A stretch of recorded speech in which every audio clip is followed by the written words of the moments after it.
On March 1st, 2024, Google removed several popular apps by 10 Indian developers from its Play Store, citing non-compliance with billing policies. This move has intensified an ongoing conflict with the local internet companies who claim Google's policies are unfair. Indian internet founders are now urging the government to intervene, as they argue these well-known apps were delisted without any warning. As digitization and technology continue to evolve, they bring both benefits and challenges. Major platforms like Flipkart, Amazon are increasingly connecting customers to the digital world and gaining significant market shares. However, these tech companies are also showing a tendency towards anti-competitive behavior. Recently, the Supreme Court of India declined to grant Google interim relief from a $161 million fine imposed by the Competitive Commission of India for abusing its dominant position in market. In Europe, the Digital Market Act (DMA) aims to curb the power of tech companies that control access to their users and diversify platform access.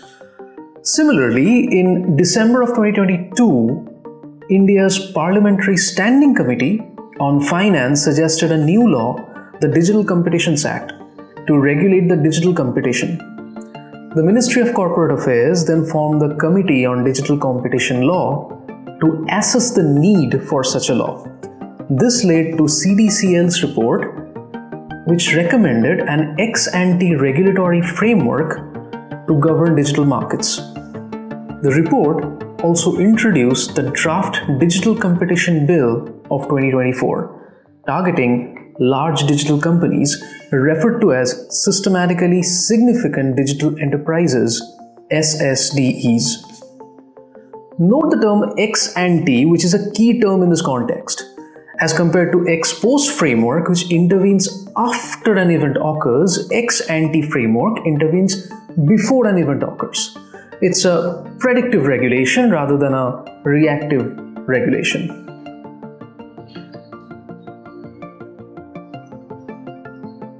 The Digital Competition Bill draft defines a number of anti-competitive practices which are commonly displayed by dominant entities in the market. Number 1, anti-steering. Exclusionary behavior that hinders business users and consumers from switching to third-party service providers. Number 2, platform neutrality, self-preferencing. A digital enterprise providing favorable treatment to its own products on its platform, thus creating a conflict of interest. Number 3, bundling and tying. Combining or bundling core or essential services with complementary apps, thus forcing users to buy related services. Number 4, data usage. Use of non-public data. Using personal data for consumer preference to offer targeted online services and products, thus raising data privacy concern. Number 5, pricing or deep discounting. Predatory pricing strategies or intentionally setting prices below cost price to exclude competitors. Number 6, exclusive tie-ups. Exclusive agreements with business users or sellers, thus preventing them from dealing with other enterprises. Number 7, search and ranking preferencing. Controlling search rankings to prioritize sponsored or owned products and reducing the visibility of other products. Number 8, restricting third-party applications. Restricting users from accessing or utilizing third-party applications. Number 9, advertising policies. There seems to be growing market concentration, consolidation, and integration at various levels in the ad tech supply chain, giving the existing platform an unfair advantage over the market. The Digital Competition Bill will apply to core digital services. The central government can update the list of the services as needed. Currently, the proposed list includes online search engines, online social networking services, video sharing platforms, interpersonal communication services, operating systems, web browsers, cloud services, advertising services, online intermediation services. An enterprise offering a core digital service in India and having a significant market presence will be designated as a systematically significant digital enterprise (SSDE) by the Competition Commission of India. This designation is based keeping in view the three perspectives. Point 1, collection of user data. Point 2, network effect. Point 3, economies of scale. The threshold for classification can be broadly divided into two parts: qualitative and quantitative. Under qualitative criteria, 2 points are considered. 1, resources of the enterprise, and 2, volume of data aggregated by the enterprise.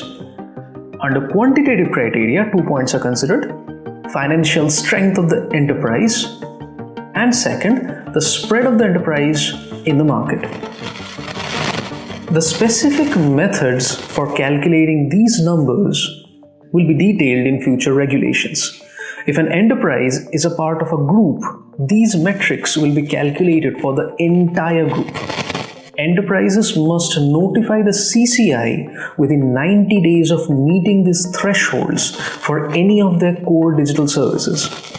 This notification must also include information about other related enterprises within the group that are involved in providing the core digital service.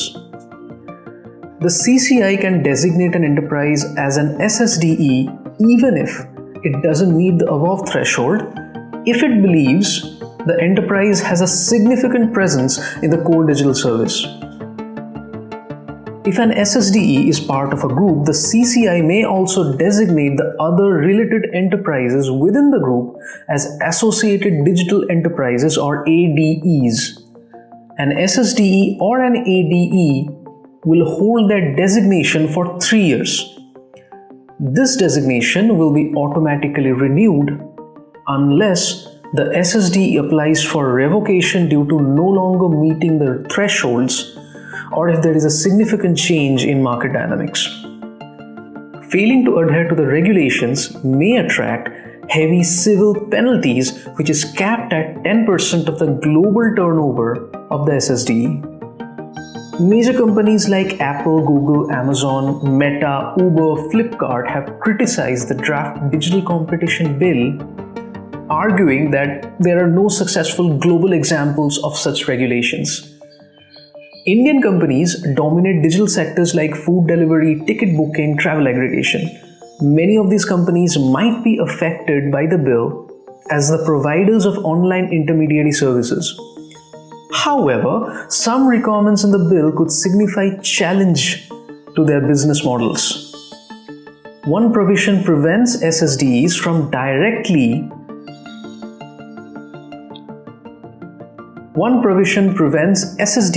directing users to their own services over those of businesses on their platform. For example, a restaurant listed on a food delivery platform could redirect a customer to its own website, bypassing the platform's fees.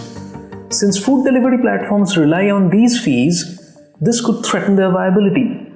Although the bill allows platforms to restrict such bypassing if it's crucial for their operations, the final decision on what qualifies as integral lies with the Competition Commission of India, leaving the fate of many platforms uncertain. Another provision restricts SSDEs from promoting bundled products. This means they couldn't offer packages or applications like those included with mobile or computer operating systems. Users would need to download basic apps separately, making the process more complicated and reducing accessibility for many Indian internet users, especially those less familiar with technology. Micro, small and medium enterprises, MSMEs, often face resource constraints, making market entry and competitiveness challenging. Digital platforms help MSMEs by providing access to order fulfillment and targeted advertising. Restrictions on SSDs regarding targeted advertising could create challenges for these businesses, as many rely on this to attract customers. Consequently, the bill might dampen competition in sectors where MSMEs previously thrived. The bill could also lead to an increase in cyber fraud. Without platform control over business and consumer interaction, India's 800 million internet users could become vulnerable to malicious fraudsters. Additionally, MSMEs might struggle to penetrate and compete in various markets despite being the backbone of Indian economy. Business growth often relies on intellectual property rights, strategic initiatives, and technological advancements. However, companies might hesitate to disclose sensitive information to the CCI due to potential risks. If adhering to the law would result in economic losses, companies might not follow it. Consumers choose companies for their unique qualities, and if the CCI's actions compromise these, companies might bypass the regulations. The draft bill excludes these aspects, relying on the provisions of Competition Act which were deemed sufficient. Under a different proposal, the winners in digital markets who function as intermediaries or gatekeepers would be designated as CDs, systematically important digital intermediaries. While SSDs focus on large digital enterprises, CDs emphasize the role of intermediaries and gatekeepers. The criteria for SSD designation include financial strength, spread tests, and user base, whereas CDs are identified based on their function as intermediaries. Now let's reverse back to the anti-competitive practices discussed earlier. Against these anti-competitive practices, the draft lists down some recommendations by the Standing Committee. Let's look into those. Number 1. Anti-steering. A CD should not require users to buy or use other products or services offered by the platform in order to access the platform or to get preferred status on the platform if those products or services are not essential to the platform itself. Point 2. Platform neutrality or self-preferencing. A systematically important digital intermediary or CD must not give preference to its own products over those of its competitors when facilitating access to supply and sales market. This includes not giving its own products more favorable presentation or exclusively pre-installing its own products on devices or integrating them more advantageously into the platform's offerings. Point number 3.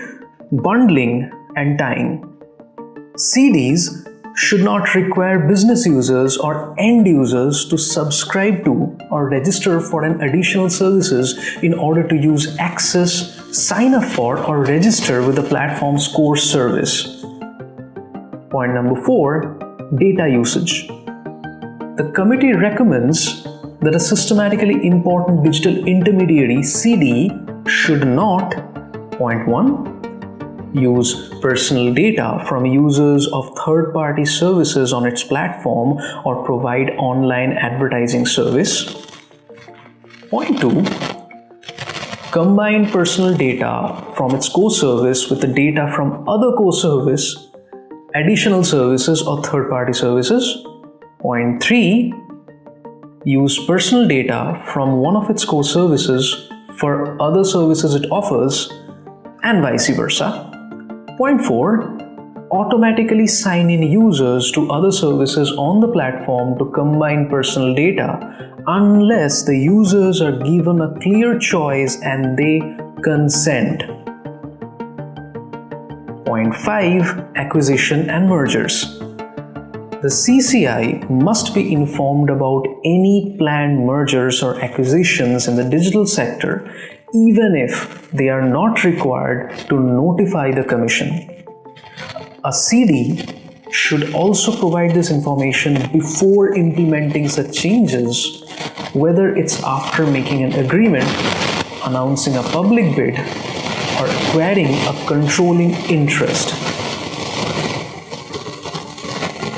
Point number 6, pricing or deep discounting. A systematically important digital intermediary or CD should not restrict business users from setting different prices or conditions for their products and services on its platform. CD must allow business users to offer the same product and services through other online platforms or their own websites at different prices. Number 7, exclusive tie-ups. A CD should not prevent business users from offering same products and services to third-party or direct channels at a different price for fair market conditions to prevail. Point number 8, search and ranking preferencing. A systematically important digital intermediary, CD, must offer third parties access to search engine operations like ranking, clicks, and queries on fair, reasonable, and non-discriminatory terms. Additionally, a CD should not give preferential treatment to any businesses. Point number 9, third-party applications. A systematically important digital intermediary, CD, should allow the installation of third-party software applications or stores that work with its operating system. The only exception is if this is necessary to prevent data from the CD or another business user from being transferred to the government of a foreign adversary. Point number 10, advertising policies. A systematically important digital intermediary, CD, should not use third-party services to process users' personal data for online advertising. It must give advertisers daily information about the price they paid and the payment received by the publishers. Advertisers and publishers should also be able to independently verify the ad inventory, including both aggregated and non-aggregated data.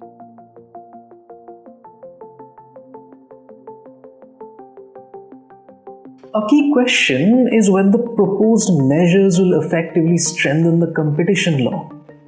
Historically, enforcing competition laws in complex tech sectors has been slow. Issues with tech giants like Amazon, Zomato, Swiggy continue to persist. The proposed measures aim to improve fairness and transparency by introducing new restrictions. These could be part of a set of regulations rather than a separate law specifically targeting anti-competitive behavior.